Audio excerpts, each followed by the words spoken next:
All right, guys. I want you to bear with me here. I'm actually trying to see if there is a way that I can put some live video here. I mean, there I am.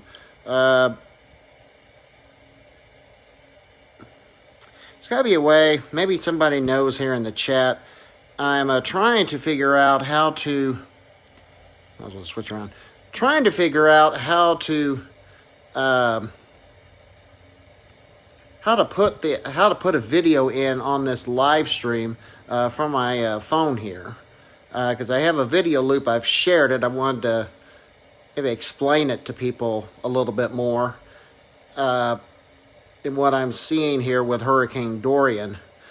Some of it's actually good news for a change. Now, right now, all the news with the hurricane is all the news of the hurricane is not good, and so I wanted to show you some good news of this hurricane in terms of its inner structure.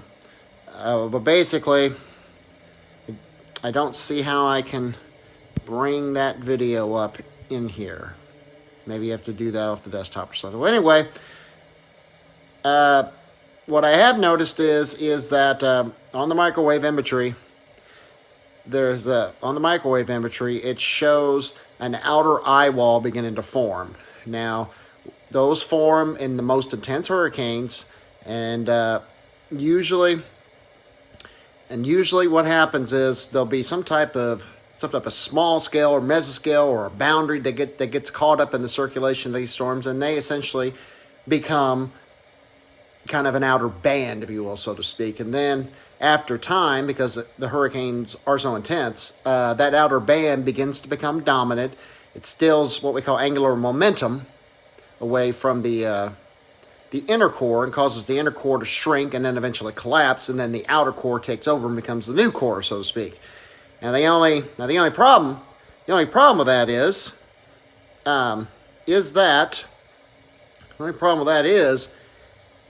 that it can complicate the structure of the storm, and sometimes the storm gets over an environment where it wasn't as favorable when one of these things happened, and then when it tries to recover, it's never quite the same storm. I will warn you, this is a very powerful storm. This is one of the worst the Atlantic has seen in terms of pressure and strength and all that. I mean, it's stronger than Andrew. I think it's officially stronger than Irma ever was. Not quite to Gilbert or even Katrina's lowest mark, or the ones of the ridiculous 2005 season, like like Katrina and Rita and all that. But it's still a very formidable hurricane. And matter of fact, hurricane warnings just went up along a good portion of the east coast of Florida. Some hurricane watches are in effect north of that. Storm surge watches are also up, along with tropical storm force warnings, basically in the same area. It's imperative for me to make this point that Florida is not predicted to be missed by this storm, and I don't think it will be missed. There is some modeling that still takes it all the way in to the coast. Others are kind of on the outside, but close enough. This is a big storm, and it's going to. I just looked up Merritt Island, as a matter of fact, not far from the Space Coast.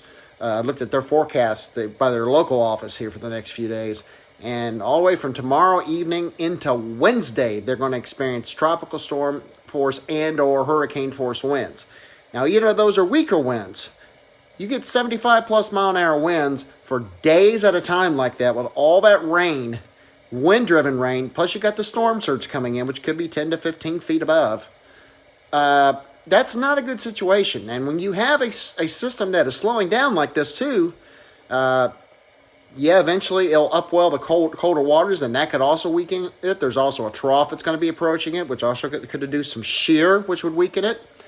Matter of fact, that's what's going to pick the hurricane up eventually and take it on up along the coast and out to sea. But Florida has not dodged a bullet. They've not dodged a bullet at all. And like I said, as a matter of fact, earlier I noted they had a water spout that's been produced by one of the far outer rain bands off the southwest coast of Florida near the city of Everglades, Florida. And we'll probably see more of those over the next 36 to 48 hours. So, the bottom line is, hurricane warnings are up in eastern Florida. Even with a slowdown and a turn, it is still not clear for Florida at all. Coastal Georgia, coastal South Carolina, coastal North Carolina, perhaps even far southeastern Virginia are going to need to watch the progress of Dorian. Now, by then, it should be a much more sheared storm, a much weaker storm, but it still could potentially be a Category 3 major hurricane, even up to the Carolina coast.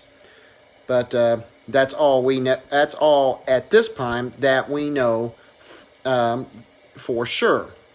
So that's the update I have right now. The National Hurricane Center is issuing hourly updates now on Dorian, updating the position, the wind speed, the middle bar pressure, and all that, as they call it.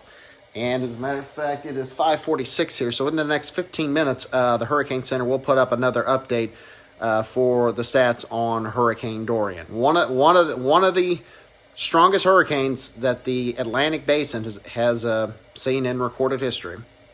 That's pretty amazing, actually. And we just hope and pray for people in the Northwest Bahamas, because I've seen some videos. Some places got over 15 foot of storm surge water in, houses completely gone, roofs tore off. Fortunately, a lot of the buildings in the Northwest Bahamas are made with pure concrete, so it helps a little bit, but it doesn't necessarily do anything about the storm surge flooding. And even with that, there's still plenty of damage down there. And they got more to come, because this thing isn't leaving there tonight. It's going to be going there through the day tomorrow, too. It's not a good situation. Please stay tuned for the latest on Dorian. I said, do not count this hurricane out at all. There's no all clear for the state of Florida. At least along the eastern coast. Now, the western coast, was never really in play to begin with. But the eastern coast is still very much in play to receive devastation from this historic hurricane.